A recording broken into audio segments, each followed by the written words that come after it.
this is Dearnatural62. Want to learn how I clean some of my makeup brushes? This is just one technique that I use. So of course, let's get started. First, you're going to need the small mini Sigma glove. I use the mini because it's just easier for me to handle, and I love the fact that I can just stick it in my travel makeup bag. Then I'll also put a code down below in the description box where you can get yours. It's very affordable and very great to use. As I said, this is just one of the ways that I wash my makeup brushes. If you want to see others, definitely let me know. Then what you're going to need is a great soap. I use Jergens Extra Moisturizing Hand Soap. This soap is very moisturizing and the hairs on my brushes gets tended very well with this.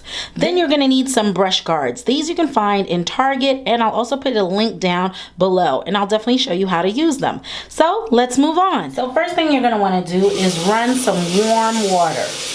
I like to wet my glove, and then what I'm gonna do is place some soap on my glove. I usually do about 2 pumps. And then what I'll do is wet the end of my brush, and then now I'm gonna go in.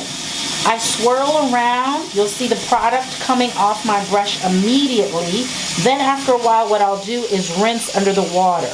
And I'll do this twice for each brush. So I'll pump again, 2 small pumps, wet my brush, swirl in, and I'll move in different sections depending the size of your brush. Smaller brushes I might use on this end. Larger brushes I'll use on this end. But I like to get all in the cracks. No one likes a dirty brush. Then what I'll do is make sure that I rinse off completely and thoroughly my brush, making sure that no extra product squeezes in through. Once that is done, I will take a napkin or a paper towel and I'll blot my brush. Then I'll find a ring guard that matches the size of my brush and I'll slip it through. That way you can take any type of glass or any type of container and stand your brush up.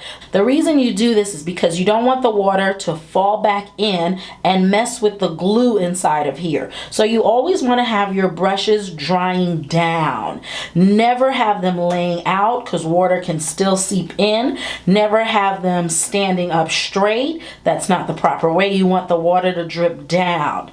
So I'll do this like literally the night before, and then by the next day they tend to be very dry and ready to use again. You have to clean your brushes because brushes hold bacteria, and what ends up happening is once you're applying a brush that is dirty and continuously dirty and you're applying it on clean skin, you develop pimples, you develop things go into your pores, and then you start noticing so many skin imperfections. So our number one way of fixing that is cleaning your brushes. I'll show you. This works for a larger brush also. This is my stippling brush from Real Technique. It's a little bit larger than the last brush you saw, which was the e.l.f. brush, the C that I used. So I'm showing you that you can use different sizes on this brush. It might cover the glove completely, but it still gets the job done because you want to go from brown or whatever shade you are to the original color of the brush. And then I'll repeat that process.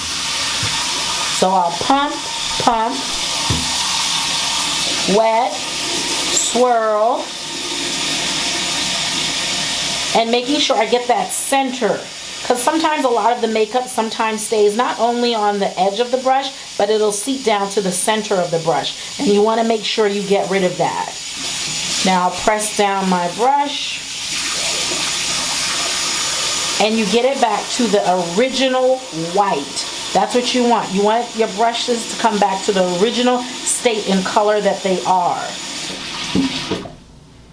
And again, I'll pat it down, get rid of the majority of the water. And the reason I use the ring guard, just so you know, it's to keep the shape of the bristles going in the same direction. Because you know, sometimes you see people's brushes and the hairs are flying in every different direction. I don't like that. I like my brushes to look maintained and in shape. So I'll slide it through, pushing it down, leaving a little bit for the excess, and then finding my cup, making it stand up, And that's it. I hope you've enjoyed this tidbit. Now I also wanted to show you my double-edged angle brush from Crown Brushes, which I use for my brows. Now you shouldn't just clean this end, you should also clean the spoolie. Did you know you can do that? It's the same method. 2 pumps, get some warm water, wet it. Now same method. Do you see how it's changing colors? This needs to be clean also, because what happens is after you put product on your brow, you're using your spoolie. So don't you think there's makeup getting on your spoolie too? So the same process, you have to clean your spoolie. A lot of people may not know that, and I don't use the disposable ones all the time on myself. I use them attached to a brush. So I either use the ones that are the double-ended from the Crown Brushes, or I'll use the single ones, and they have to be washed. They have to be disinfected also. So just wanted to add that in there too. It's Dearnatural62. Don't forget to subscribe to my channel and follow me on social media at Dearnatural62. Take care. Bye-bye.